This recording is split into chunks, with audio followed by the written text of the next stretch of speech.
Welcome to Parenting Your Sensitive Child.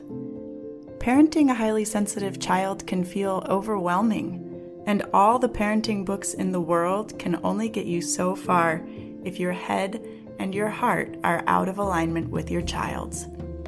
I'm your host, Julia McGarry. Let's create a new parenting paradigm.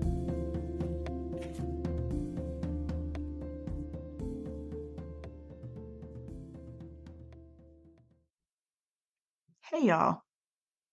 You may have noticed that I recently took a break from this podcast, and I wanted to take today to give you a little bit of an update on what's been going on and why I haven't been here. I also wanted to encourage you to sign up for my email list, The Lifeline, so that we can stay in touch a little bit better. And make sure you're subscribed to this podcast to get any future updates as they show up, because with everything that's changed for our family in the last month or so, my schedule for creating this podcast is going to be a little bit different. So we've got to find other ways to keep in touch and keep the support flowing. All right. Now, my update. January is always a bit busy for us because it's my daughter's birthday and there's the opening of Girl Scout cookie season. And this year we added in a trip instead of a birthday party. So we went back to school on a Tuesday, missed the following Monday for our trip, and then had early dismissal that Friday due to the weather. And then the following week of school was canceled because of snow and ice. So even if you just look at that, the deviation from the norm, it's been a weird start to the year. And now we have makeup classes and events to contend with. And I know this is true for a lot of you too, or it has been over the course of your February, right? So that's been the external context, the outside of our home, out of our control context. We opted to go into winter mode and kind of hunker down through that ice storm, which has meant I've slowed down, or I did slow down my content creation, including this podcast. And I was just meeting with clients, right? Since then, I've written a few emails, I've been in touch through Instagram, that sort of thing. But this is my first podcast since the school closures. And that period of time where school was closed was actually quite lovely and gave me even more of a chance to connect with my own daughter and just be an observer of all she's been going through and all she is going through. And here's what I noticed. There was a noticeable difference in her mood, her resilience, and her energy levels without the extra pressures of school.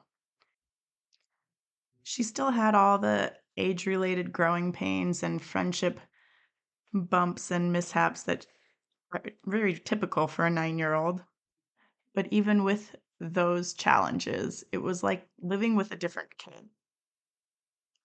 So she started to struggle with school in October. So we've seen, leading up to this break, 4 months of resistance to going to school and declining mental health throughout that time. We've been working with her on solving any social challenges she might be facing, and we've worked with her teacher to increase the challenge level and pace of subjects like math at school so she's more engaged while she's there. And despite that, after the winter break and the snow break, we came to a family consensus that at this point in time, homeschooling is a better fit for our family. We are making every effort to keep her connected with her school friends and the community we found there. And we've been taking time to adjust and allow for healing and deciding what's next. If you've gone through this process, I'm sure you've witnessed this, but it's amazing the way the traumas they've experienced and held on to start tumbling out. The moments they felt unsafe, were scared but couldn't express it, times they felt excluded. It's been a reminder to me that kids experience trauma even in loving environments. They need space and time to process their experiences, and we can't rush them through this. I've needed processing time too. I've had so many emotions, especially in that first week or so that we made this decision. It's been a perfect lesson in how one can hold and experience more than one emotion at a time.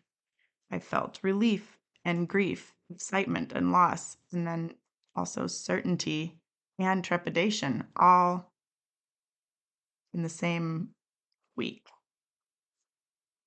Now, we homeschooled for the first 2 years of school for her. So we already know what we like and we have a basic rhythm to our days. So that hasn't been a barrier. And we're fortunate to be in a position with our careers where we have flexibility to make this work. However, even if it weren't a fairly simple adjustment, I think we would have found a way. I think culturally we underestimate the load that struggling at school places on our children and our families. We've grown up with the message that you have to go to school, even if you're unhappy there. For most of us, this has been accepted as truth for enough generations that it feels like it has always been true. It hasn't. School as we know it is a historically recent development, and it does not work for every child. If you find yourself in a similar situation and you feel defeated because you just don't have options, I want to offer that there might be some possibility you aren't seeing yet. Start looking for examples of what could be possible for your family. I know of families who have made homeschooling work with full time jobs. I know single parents who are also homeschooling. It happens at odd hours and it doesn't look like traditional school, but that's the point to begin with. If you're in a country that doesn't allow homeschooling, look to the world schooling community.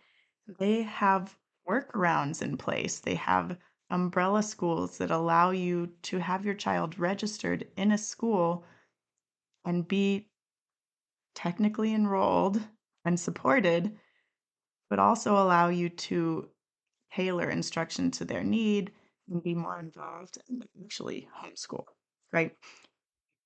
And if homeschooling really truly is not an option for your family, start looking around for other schools that might be a better fit. Put your name on the wait lists, apply for the scholarship, take some action today that opens the window of possibility for your family a little bit wider. And get the support you need for each of you to get through this. Maybe it's therapy, maybe it's coaching. Explore options for you and for your child. We actually signed my daughter up for tap outs throughout for her to lean on throughout this process, and I've been really impressed so far. When I wrote this episode down on paper, I said I'm not an affiliate for them or anything. I just appreciate that they're teaching a similar framework to the one I use as a coach, and it's been helpful for her to hear it from someone who's not me. But since I wrote this, in that gap between writing this and recording it, they have reached out to me and offered me a discount code. So if you are interested in tap outs, it's a group coaching program for kids. It costs $100 a month, so $25 per 30-minute session, paid in one chunk. I have a code that will get you 50% off your first month. I will put it in the show notes. Okay? And that said, I hope this episode gives you some context for where I've been and what I'm up to. And I'm still figuring out how this podcast is going to fit into our new day to day. So, like I said at the beginning, it may be a bit more sporadic and less predictable. all the more reason to hit the subscribe button so you get notifications when I do release a new episode. And just like I said, all the more reason to sign up for the Lifeline so that you get those not daily, those weekly-ish touch points from me to keep you thinking about how you're showing up as a parent, to keep you engaged, and to keep this connection that we've developed through this podcast going. Okay?